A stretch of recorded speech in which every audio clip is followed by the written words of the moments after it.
Episode में आप सभी व्यूअर्स का एक बार फिर से स्वागत है। होप करता हूँ आप सब काफ़ी अच्छे होंगे, काफ़ी अच्छा कर रहे होंगे और इन्जॉय कर रहे होंगे हमारे चैनल के सारे वीडियोस। तो जो भी हमारे न्यू यूज़र्स हैं उनसे रिक्वेस्ट होगी कि जाए हमारे इस चैनल पे और देखें। चैनल के सारे वीडियोस काफ़ी इंपॉर्टेंट हैं और आपके जॉब टास्क को काफ़ी ईजी करेंगे। तो जैसा कि आपने देखा होगा कि रिसेंटली हमने पावर बीआई की सीरीज़ रिलीज़ करी है और जिसमें हम पावर बीआई के डिफरेंट डिफरेंट एपिसोड्स लेके आ रहे हैं। उसके अलावा हमारे पास वीबीए की जो हमारी एक्सेल जो वीबीए है उसकी भी हमने एक सीरीज़ लॉन्च करी है, जहाँ पे हमने देखा है कि किस तरीके से हम एक्सेल वीबीए को समझते हैं और किस तरीके से हम मैक्रोस को यूज़ करेंगे। तो अभी ये इससे पहले जो हमने एपिसोड जो 4 जो करी थी उसमें हमने देखा था कि किस तरीके से हमने वेरिएबल्स को यूज़ किया था फंक्शंस के अंदर। ठीक है, उसके नेमिंग रूल्स क्या थे, लोकल वेरिएबल और ग्लोबल वेरिएबल्स क्या होती है, ये सारी कुछ हमने एपिसोड 4 में डिस्कस किया था। तो मूविंग फॉरवर्ड आज के इस एपिसोड में, ये हमारी एपिसोड 5 होगी जहाँ पे हम देखेंगे स्कोप ऑफ वेरिएबल्स, यानी कि वेरिएबल्स और कांस्टेंट के क्या क्या स्कोप होते हैं। ठीक है, तो इसको हम देख लेंगे अलग से और इसको समझेंगे अपने डिफरेंट एग्जांपल्स के थ्रू और किस तरीके से ये वर्क करता है अपने एक्सेल पे जब भी हम एक वीबीए की कोड को रन करते हैं और उसके अंदर जो वेरिएबल होता है और कांस्टेंट होता है किस तरीके से रोल प्ले करता है, तो उसको देखेंगे वन बाय वन। ठीक है, तो वेरिएबल जैसा कि आप जानते हो कि वैसी वैल्यूज़ जो कि स्टोर होती है हमारी मेमोरी लोकेशंस पे, वहाँ पे हम एक पर्टिकुलर वैल्यू को रखते हैं और वो वैल्यू को हम अपने अकॉर्डिंगली चेंज भी कर सकते हैं। ठीक है, और उसको यूज़ कर सकते हैं हम डिफरेंट डिफरेंट अपने प्रोग्राम्स के अंदर। ठीक है, अपने डिफरेंट सब प्रोसीजर्स पे या फिर डिफरेंट मॉड्यूल्स पे। इसी तरीके से कांस्टेंट जो होती है वो क्या होती है कि वो भी एक तरीके की वैल्यू होती है जहाँ पे हम उसको डिफ़ाइन करते हैं कांस्टेंट को और उसको हम यूज़ करते हैं अपने डिफरेंट प्रोग्राम्स पे या डिफरेंट जो हमारी वीबीए की डिफरेंट मॉड्यूल्स है उस पर यूज़ कर लेते हैं या फिर एक मॉड्यूल के अंदर ही डिफरेंट सब प्रोसीजर्स पे यूज़ करते हैं इन सारी चीज़ों को। तो कांस्टेंट जो होता है उसकी वैल्यू कांस्टेंट होती है, वो चेंज नहीं हो सकती, जबकि वेरिएबल्स जो होती है उसकी वैल्यू को हम चेंज कर सकते हैं। ठीक है, तो स्कोप क्या है कि स्कोप हम इसको किस तरीके से यूज़ करते हैं। तो फर्स्ट हो गई स्कोप ऑफ वेरिएबल्स, जहाँ पे हम प्रोसीजर लेवल देखते हैं, यानी कि एक सिंगल कोड के अंदर किस तरीके से वैल्यू को डिफाइन करते हैं, उसको यूज़ करते हैं। ठीक है, उस तरीके से अगर हम उसको प्राइवेट लेवल पे कर देते हैं तो वो हम with in a single module हम कैसे उसको डिफरेंट प्रोसीजर्स पे उसको डिफ़ाइन वो कर सकते हैं, यूज़ कर सकते हैं। और अगर हम उसको डिफ़ाइन करते हैं पब्लिक तो फिर हम डिफरेंट प्रोसीजर्स पे यानी कि डिफरेंट मॉड्यूल्स पे, यानी कि एक एक्सेल के अंदर हो सकता है मल्टीपल मॉड्यूल्स हो, तो अलग अलग मॉड्यूल्स पे सेम वेरिएबल को कैसे कॉल कर सकते हैं, उसको कैसे यूज़ कर सकते हैं। ठीक है, सेम तरीका हमारा कांस्टेंट के लिए भी होता है। तो कांस्टेंट भी हमारी प्रोसीजर्स लेवल, प्राइवेट लेवल और पब्लिक लेवल पे वर्क करती है। थोड़ा सा सिंटेक्स का डिफरेंस होता है बट नियर बाई जो इसकी वर्किंग होती है वो सेम होती है।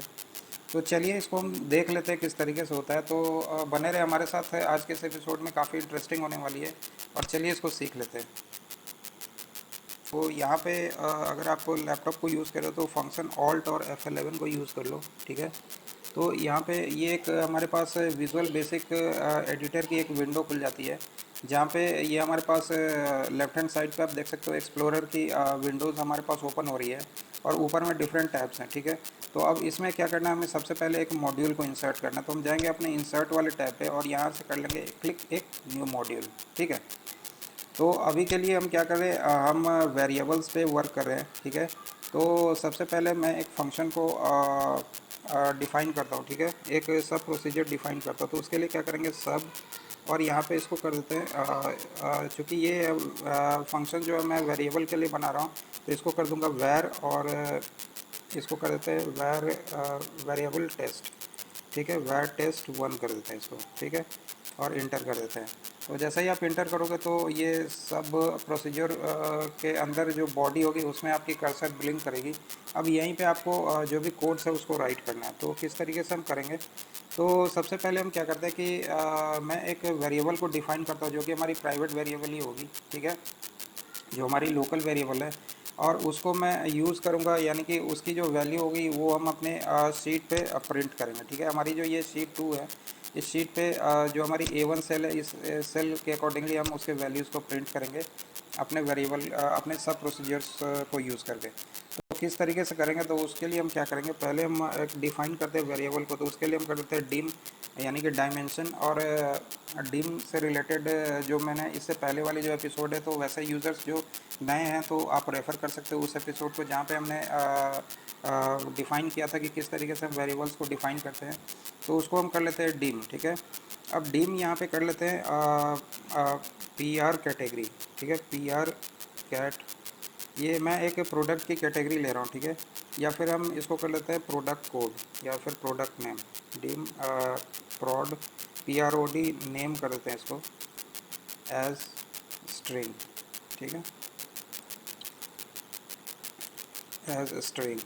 इसको एक बार यहाँ पे बैक स्पेस देता हूँ, एज और स्पेस जैसे ही दोगे तो स्ट्रिंग, मैं इसकी डेटा टाइप को स्ट्रिंग यूज़ कर रहा हूँ, तो मैं स्ट्रिंग ले लेता हूँ। आप चाहो तो इसको नंबर भी ले सकते हो, तो नंबर के लिए आप इंटीजर करोगे, या फिर अगर आप रेंज लेना चाहो तो R A N G range, यानी कि यहाँ पे डिफरेंट टाइप्स की होती है। तो अभी आज के इस एपिसोड में हम मेनली वेरिएबल्स और कांस्टेंट को डिस्कस करेंगे और उसकी एग्जांपल्स को देखेंगे।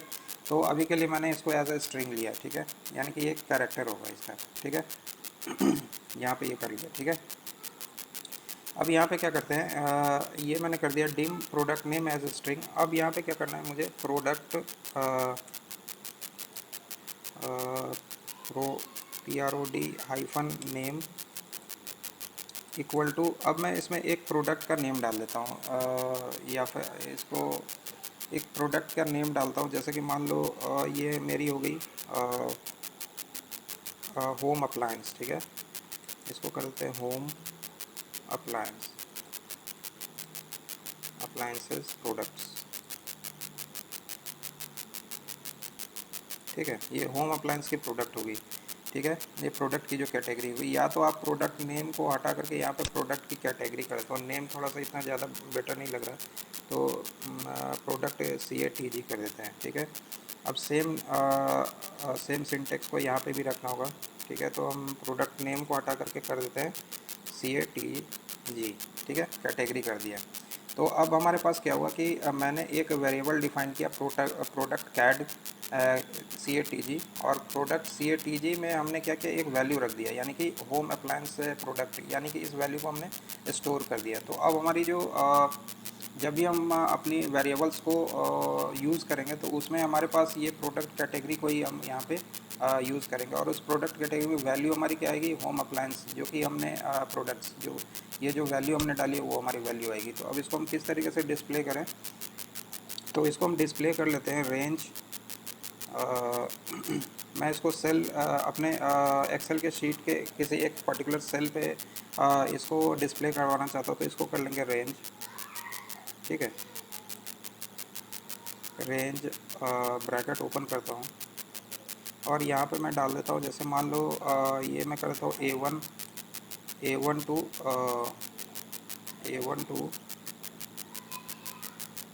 A10, ठीक है। A1 से लेके A10 तक में हमारी जो है ये वैल्यूज़ हमारी स्टोर हो जाएगी, ठीक है। डॉट यहाँ पे कर देता हूँ range A1 to A10 dot value, ठीक है, डॉट वैल्यू इक्वल टू, ये मैं कर देता हूँ इसको इक्वल टू में। अब क्या करूँगा, इक्वल टू में ये जो मैंने वेरिएबल डिफाइन किया गया, इस वेरिएबल का नेम मैं दे दूँगा यहाँ पे, तो मैं यहाँ पे कर दूँगा PROD CATG, ठीक है। ये मैंने इतना कर दिया, ठीक है। अब ये हमारी फंक्शन रेडी हो गई। तो अब हम चलते हैं अपने शीट 2 पे, इसको मैं शीट 2 पे डिस्प्ले करूँगा। यहाँ पे एक बार साइड बाय साइड में मैं इसके कोड को भी रख लेता हूँ, और आप देख सकते हो वो किस तरीके से ये रन करेगी, ठीक है। तो ये हमारी फंक्शन हमने एक डिफ़ाइन कर ली, हमने एक मॉड्यूल बना लिया, प्रोसीजर बना लिया, और प्रोसीजर के थ्रू हम एक वैल्यू को अपने शीट के अंदर डालेंगे, ठीक है। अब इसको एक बार रन करते हैं। तो जैसा ही रन करते तो आप देख सकते हो ये जो वैल्यू है, हमने जो यहाँ पे जो एक वैल्यू दी है, यानी कि होम अप्लायंस प्रोडक्ट्स, ये होम अप्लायंस प्रोडक्ट्स जो है हमारी वेरिएबल नेम जो हमने प्रोडक्ट कैटेगरी को जो डिफ़ाइन किया उसके अंदर आ गई। और उसके अंदर क्या होगा, हमने रेंज जो हमारी एक्सेल की रेंज है, यानी कि A1 से A10 डॉट वैल्यू, उसमें जो वैल्यू होगी वो हमारी क्या होगी, यानी कि इसकी वैल्यू होगी, यानी होम अप्लायंस प्रोडक्ट की वैल्यू होगी, यानी कि वंस हमने इस वेरिएबल को डिफाइन किया और इस वेरिएबल्स के थ्रू हमने पूरे रेंज पे अपनी वैल्यूज़ को इनपुट करवा लिया। तो ये काफ़ी यूज़फुल होता है, इसको इस तरीके से हम यूज़ कर सकते हैं। तो ये तो हो गई हमारी ये हो गई हमारी मॉड्यूल लेवल। ये जो हमने वेरिएबल को स्कोप ऑफ वेरिएबल जो हो गई ये हमारी मॉड्यूल लेवल हो गई। तो यहाँ पे इसको हम कमेंट जब भी आपको करना हो तो एक कॉलन डालो और यहाँ पे हम कर देते हैं scope of variable is at module level. ठीक है, ये हमारी स्कोप जो हो गई इसकी वेरिएबल की, ये मॉड्यूल लेवल पे हो गई। अब हमें इसको हमें अपने इस पे यानी कि ये मॉड्यूल लेवल नहीं, ये हमारी जो स्कोप हो गई ये हमारी हो गई सब प्रोसीजर लेवल। ठीक है, ये हो गई आपकी प्रोसीजर लेवल। इसको मैं चेंज कर देता हूँ प्रोसीड्योर लेवल, यानी कि इसी पर्टिकुलर प्रोसीजर पे ये अभी वर्क कर रही है। ठीक है, अब इसको मुझे एक से ज़्यादा प्रोसीजर पे वर्क करवाना है तो क्या करूँगा मैं तो उसके लिए क्या करेंगे, यहाँ पे मैं इसी वाले कोड को मैं एक बार कॉपी करता हूँ इधर। ठीक है, इस पूरे कोड को मैं कॉपी कर लेता हूँ यहाँ से और वापस से मैं नीचे एक इंटर करता हूँ, इसको पेस्ट कर देता हूँ। ठीक है, यहाँ पे मैं इसके प्रोसीजर की नेम को चेंज करता हूँ, यानी कि वैर टेस्ट जो थी इसको मैं वैर टेस्ट 1 कर देता हूँ। और यहाँ से ये जो मैंने स्ट्रिंग जो डिफ़ाइन किया था, ठीक है, इसको मैं यहाँ से हटाता हूँ। अब देखना आप चेंजेस किस तरीके से होता है। इसको मैं यहाँ से हटा देता हूँ, यानी कि यहाँ पे जो वेरिएबल है वो हमने डिफ़ाइन नहीं करी है। वो हम कहाँ से उस वेरिएबल को यूज़ करेंगे, जब हम ये फर्स्ट जो प्रोसीजर है यहाँ पे इसको एज अ प्राइवेट कर देंगे। ठीक है, तो इसको हम कैसे करेंगे, ये डिम को यहाँ से डायमेंशन को हटाते हैं और यहाँ पे इसको कर देते हैं प्राइवेट। ठीक है, private PROD category as a string. ठीक है, और बाकी के अब यहाँ पे क्या है कि ये जो प्रोडक्ट की जो कैटेगरी है ये इसके जो वेरिएबल है ये हमने प्राइवेट डिफाइन कर दिया। तो यानी कि एक से ज़्यादा मॉड्यूल जब भी हम इसमें एक से ज़्यादा सब प्रोसीजर्स को जब हम चलाएंगे अपने एक सिंपल मॉड्यूल पे, तो वहाँ पे एवरी प्रोसीजर्स पे ये कोड वर्क एवरी प्रोसीजर्स पे ये वेरिएबल जो है कॉल करेगा वैल्यूज़ को। ठीक है, तो अब जैसे मान लो यहाँ पे मैंने होम अप्लायंस दिया था, यहाँ पे मैं इसके प्रोडक्ट की इसकी जो इनपुट इन्फॉर्मेशन इसको मैं चेंज कर देता हूँ। यहाँ पे मैं इसको कर देता हूँ स्पोर्ट्स प्रोडक्ट्स। ठीक है, ठीक है, इसको मैंने स्पोर्ट्स प्रोडक्ट्स कर दिया। अब ये जो रेंज है आप चाहो तो इसको रेंज को भी चेंज कर सकते हो। ठीक है, तो इसको एक बार हम देखते हैं ये किस तरीके से वर्क करता है, क्योंकि यहाँ पे अब इस सब प्रोसीजर्स के अंदर यहाँ पे वेरिएबल डिफाइंड नहीं है, फिर भी ये हमें आउटपुट देगा। ठीक है, फिर भी हमें ये आउटपुट देगा क्योंकि हमने इस वेरिएबल का जो स्कोप है इसको एज ए प्राइवेट कर दिया। ठीक है, प्राइवेट कर दिया, तो यानी जैसे ही आप प्राइवेट करते हो किसी भी वेरिएबल के स्कोप को, तो ये एक से ज़्यादा सब प्रोसीजर्स पे उस वेरिएबल को कॉल करता है और उसके अकॉर्डिंगली आपको आउटपुट देता है। तो इसको अगर मैं एक बार रन करूँ तो मैं एक बार इसको रन करता हूँ। जैसे ही मैंने रन किया तो आप देख सकते हो यहाँ पे जो पहले की जो हमारी ये थी क्या बोलते हैं आउटपुट थी, वो सारी आउटपुट चेंज हो करके हमारी क्या हो गई, नेक्स्ट आउटपुट हो गई जो कि हमारी स्पोर्ट्स प्रोडक्ट्स हो गई है। ठीक है, तो इस तरीके से हमने यहाँ पे क्या किया। अब यहाँ पे इसको मैं कमेंट में डाल देता हूँ जिससे ये थोड़ा सा क्लियर हो जाए। तो यहाँ पे मैं कर देता हूँ स्कोप ऑफ, इसको कर देते हैं scope of variables is at private level. ठीक है, प्राइवेट लेवल। ठीक है, अब इसको आप अब ये जो मैंने किया है इसको आप एक से ज़्यादा प्रोसीजर्स पे भी चेक कर सकते हो। जैसे मान लो कि मैंने एक वेरिएबल एक प्रोसीजर अलग से मैंने बना लिया था, एक नेक्स्ट प्रोसीजर अगर मैं दूसरा बना दूँ यहाँ पे और इसको मैं कर दूँ सपोज दैट कि टेस्ट 1 2 कर देते हैं। ठीक है, और यहाँ पे इसके वैल्यूज़ को चेंज करते हैं। ये स्पोर्ट्स थी, अब यहाँ पे हम कर देते हैं इसको कॉस्मेटिक्स। ठीक है, कॉस्मेटिक्स। ठीक है, और इसको एक बार रन करते हैं। ठीक है, तो इसको आप देख सकते हो अब ये इसके अकॉर्डिंगली जो है वैल्यू हमारी चेंज होगी। तो यहाँ पे अगर मैं इसको एक बार रन करूँ तो आप देख सकते हो ये सारी कॉस्मेटिक प्रोडक्ट्स, यानी कि ये वैल्यू जो है वेरिएबल की ये ऑटोमेटिक चेंज हो रही है, क्योंकि क्योंकि इसकी जो स्कोप है हमने प्राइवेट लेवल पे कर दी है। तो होप करता हूँ ये सारी चीज़ें आपको अंडरस्टैंड हुई होगी। तो अब यहाँ पे तो ये हो गई प्राइवेट लेवल। अब हम इसको देखते हैं डिफरेंट मॉड्यूल्स पे ये किस तरीके से वर्क करती है। तो एक और मॉड्यूल मैं यहाँ पे इंसर्ट करता हूँ, यहाँ पे एक और मॉड्यूल इंसर्ट कर लेते हैं, ठीक है। और ये जो फर्स्ट मॉड्यूल है यहीं से मैं इस कोड को कॉपी करता हूँ, देखता हूँ ये डिफरेंट मॉड्यूल्स पे वर्क करती है या नहीं करती है, ठीक है। ये तो मैंने फर्स्ट मॉड्यूल किया था। अब ये सेकंड मॉड्यूल जो मैंने इंसर्ट किया है, एक बार मैं इसी पे इस कोड को डाल देता हूँ। यहाँ पे इसके वैल्यू को मैं चेंज करता हूँ, इसको कर देता हूँ कॉस्मेटिक्स से हटा करके इसको मैं कर देता हूँ जेनरिक प्रोडक्ट्स, ठीक है, जेनरिक प्रोडक्ट्स, ठीक है। और यहाँ पे ये जो इसकी रेंज है, इसके रेंज को भी मैं यहाँ से थोड़ा चेंज कर देता हूँ। जैसे मान लो ए है तो यहाँ से इसको मैं कर देता हूँ A to B10, ठीक है। ए से लेके B10 तक की रेंज मैंने कर दी है, ठीक है। तो इसको एक बार चेक करते हैं। अगर देखते हैं कि ये यहाँ पे अभी अगर सपोज दैट मैं इसको रन करूँगा तो ये एरर मेरे ख्याल से लेगा। यहाँ पे वैसे ये इसने जेनरिक प्रोडक्ट्स कर दिया है, बट यहाँ पे इसको आप ऐसे मत करना। इसको करने के लिए आपको क्या करना पड़ेगा, यहाँ पे ये जो मैंने किया है इसको मैं कर देता हूँ ऐसे। ये जो मॉड्यूल 1 पे जो मैंने ये प्राइवेट जो किया है इसको मैं कर दूँगा पब्लिक यहाँ पे, ठीक है। इसको मैं कर दूँगा पब्लिक, ठीक है।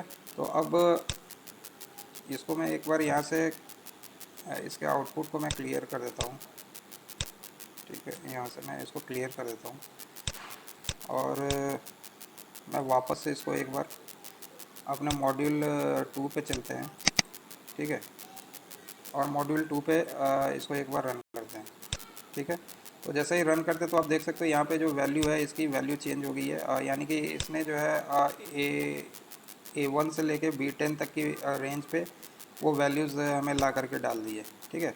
तो इस तरीके से मॉड्यूल के ये अपने स्कोप के अकॉर्डिंगली जो भी वेरिएबल्स है उसके स्कोप को आप इस तरीके से इम्प्लीमेंट कर सकते हो अपने एक्सेल सीट के अंदर। अब चलते हैं हम अपने ये जो दूसरी हमारी थी जो कांस्टेंट थी उसको हम देखते हैं ये किस तरीके से हम कांस्टेंट के लिए भी सेम अप्रोच को फॉलो करते हैं, ठीक है।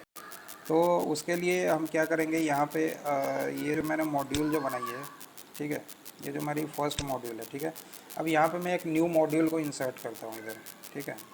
तो यहाँ पे मैं कर देता हूँ इंसर्ट अ मॉड्यूल, ठीक है। ये हमारी नई मॉड्यूल हो गई। अब यहाँ पे मैं कर देता हूँ सब, और इसको ये चूँकि कांस्टेंट के लिए मैं यूज़ कर रहा हूँ तो इसको कर देता हूँ कांस्टेंट, सब कांस्टेंट टेस्ट, ठीक है। सब कांस्टेंट टेस्ट कर दिया और यहाँ पे इंटर कर दिया, ठीक है। अब कांस्टेंट के लिए हम क्या करेंगे कि उसकी जो एक सिंटेक्स होती है वो होती है CONST कॉन्स्ट, और यहाँ पे आपको नेम देना पड़ेगा। तो मैं दे देता हूँ const product PROD type as, यहाँ पे कर देते हैं स्ट्रिंग, ठीक है। स्ट्रिंग को मैं यूज़ कर रहा हूँ और यहाँ पे उसकी वैल्यू हमें देनी पड़ेगी। तो यहाँ पे इसकी वैल्यू हम दे देते हैं, इसको कर देते हैं क्या कर सकते हैं, इसको कर देते हैं स्पोर्ट्स मैंने कर दिया है, कॉस्मेटिक्स कर लिया।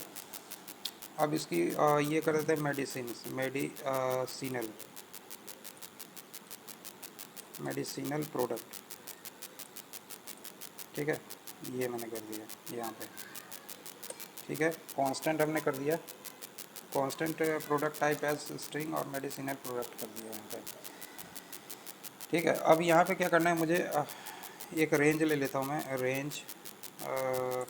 अब रेंज क्या लेना है, तो ये मैं कर देता हूँ B2 to B12, ठीक है।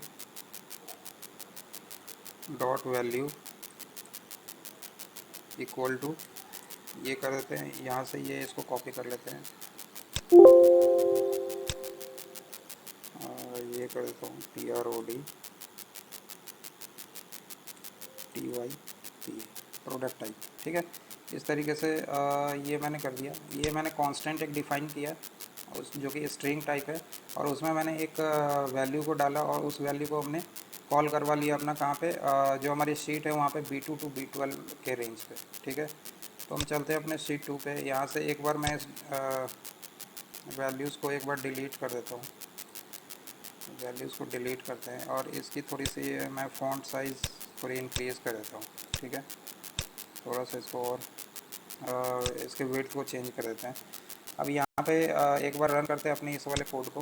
ठीक है, तो इसको अगर मैं एक बार रन करूँ तो ये जो हमारी कोड है वो कौन सी है, कांस्टेंट टेस्ट 1। ठीक है, इसको एक बार रन करते हैं। ठीक है, तो जैसे ही मैंने रन किया तो आप देख सकते हो B2 से B12 तक जो है इसने वो वैल्यू दे दी जो भी हमें हमने कांस्टेंट के अंदर उस वैल्यू को डिफ़ाइन किया था। अब सेम अप्रोच आप यहाँ पे भी लगा सकते हो। जैसे मान लो सपोज दैट कि आपको इसको एक से ज़्यादा मॉड्यूल पे इंसर्ट करवाना है, तो आप यहाँ पे कंट्रोल भी कर दो और ये मैंने सेम कोड को ही लिया है। यहाँ पे आप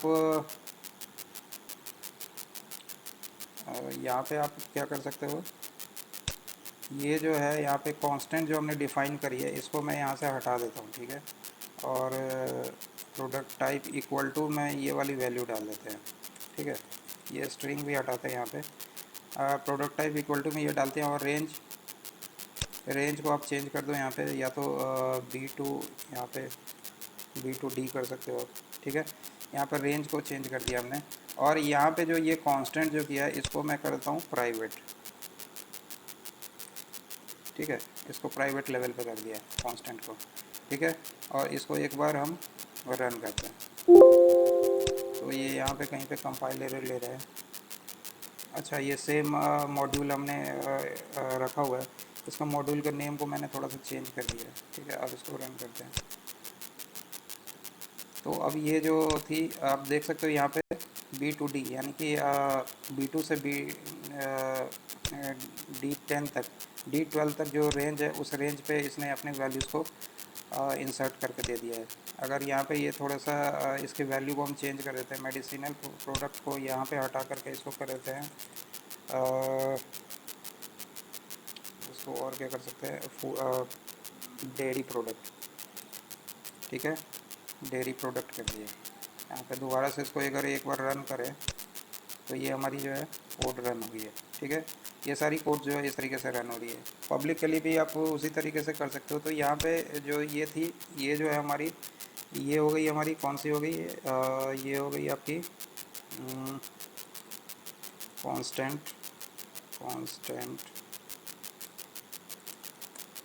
स्कोप एट मॉड्यूल लेवल हो गई।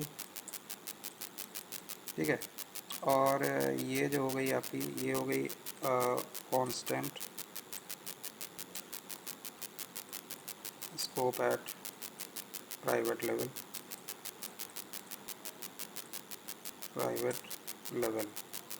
ठीक है, ये हो गई। अब इसको पब्लिक लेवल पे भी करना है तो एक आप दोबारा से यहाँ पे एक मॉड्यूल को इंसर्ट कर दो और ये जो मॉड्यूल 3 है यहाँ से इस वाले कोड को हम यहाँ से कॉपी कर लेते हैं। ठीक है, इसको मैंने कॉपी कर लिया और मॉड्यूल 4 पे यहाँ पे डाल दिया, इसको यहाँ पे मैंने पेस्ट कर दिया। ठीक है, अब यहाँ पे इसकी मॉड्यूल की नेम जो है उसको मैं चेंज कर देता हूँ, टेस्ट 3 कर देता हूँ। ठीक है, यहाँ पे डेयरी प्रोडक्ट है, यहाँ पे मैं और भी कुछ कर सकता हूँ, जैसे मान लो कि फार्म प्रोडक्ट इसको कर दिया। ठीक है, फार्मिंग प्रोडक्ट। और यहाँ से B से लेके इसकी जो रेंज है उसको मैंने C कर दी। ठीक है, और यहाँ पे जो ये जो 3 थी यहाँ पे अब मैंने क्या कर दिया, इसको मैं प्राइवेट से हटाया और इसको कर दिया पब्लिक।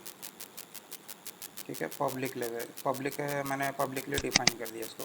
ठीक है, तो अब हम चेक करते हैं कि ये किस तरीके से वर्क करता है। तो अगर मैं इस वाले कोड को रन करूँ तो आप देख सकते हो ये जो है हमारी कोड अच्छी तरीके से रन हो गई है, यानी कि ये फार्मिंग प्रोडक्ट यानी कि उसी कांस्टेंट को इसने डिफरेंट मॉड्यूल्स पे भी यूज़ कर लिया और उसके अकॉर्डिंगली हमें आउटपुट दे दिया। तो इस तरीके से आप अपने प्रोजेक्ट्स वगैरह पे जब भी आपको वेरिएबल्स या फिर कांस्टेंट को डिफाइन करनी हो तो आप इस तरीके से इन सब चीज़ों को कर सकते हो। ठीक है, तो एक बार मैं यहाँ पे इसकी कमेंट को थोड़ा सा चेंज कर देता हूँ। यहाँ पे ये हो गई आपकी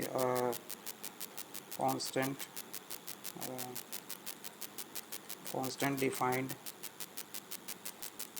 एट पब्लिक लेवल। ठीक है, लेवल। ठीक है, यहाँ पे एरर ले रहा है आपको। जब भी आप कमेंट डालो तो इसके आगे एक सिंगल कोट को यूज़ करो, ठीक है। तो ये चीज़ हो गई। अब ये चीज़ें हो गई। अब इसमें क्या है कि अगर सपोज दैट कि आपको कभी भी अपने इनपुट को एक रेंज पे ऑटो रिफ्लेक्ट करवाना है, यानी कि एक रेंज पे ऑटोमेटिक इंसर्ट करना, तो उसके लिए क्या करोगे? तो रेंज के लिए क्या करेंगे, तो हम एक सब प्रोसीजर और ले लेते हैं, यानी कि एक प्रोसीजर को डिफाइन करते हैं। इसको कर देते हैं रेंज टेस्ट, ठीक है। ठीक है, ये मैंने कर दिया। अब यहाँ पे क्या करेंगे, तो यहाँ पे एक वेरिएबल को डिफाइन करते हैं। तो यहाँ पे कर लेते हैं डिम, यहाँ पे कर लेते हैं डिम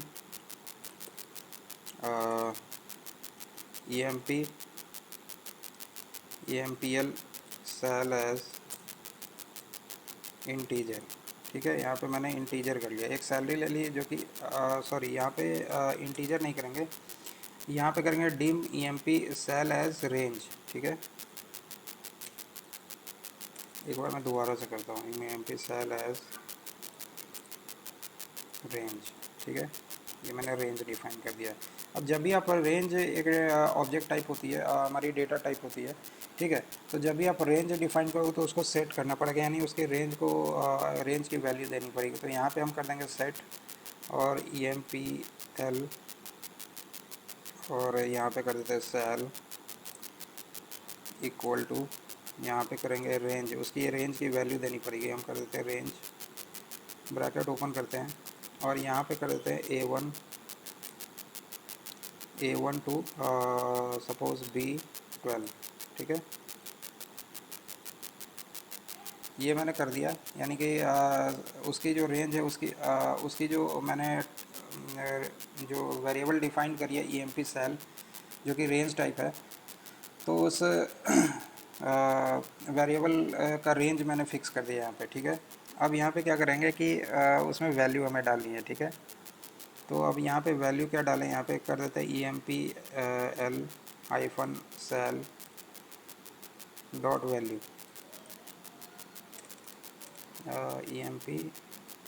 EMP मैंने पूरा वो सिंटेक्स यूज़ नहीं किया था, ठीक है।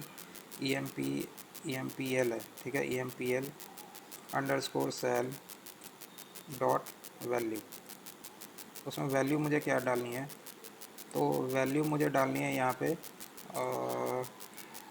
मैं इसकी वैल्यू डाल देता हूँ। जैसे मान लो कि इसको करता हूँ रुपीज़, ये मैंने नंबर फॉर्मेट डाला, तो मैं कैरेक्टर इसमें डाल नहीं सकता, तो यहाँ पे मैं कर देता हूँ 40,000,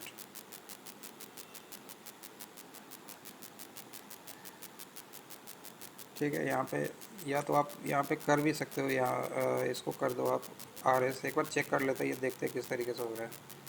40,000, ठीक है। ये मैंने यहाँ पे इसकी वैल्यू डाल दी, ठीक है। अब इसको एक बार टेस्ट करते हैं। मैं इधर से इस वाले वैल्यूज़ को हटा देता हूँ, और इसको एक बार टेस्ट करते हैं, चेक करते हैं ये किस तरीके से वर्क कर रहा है, ठीक है।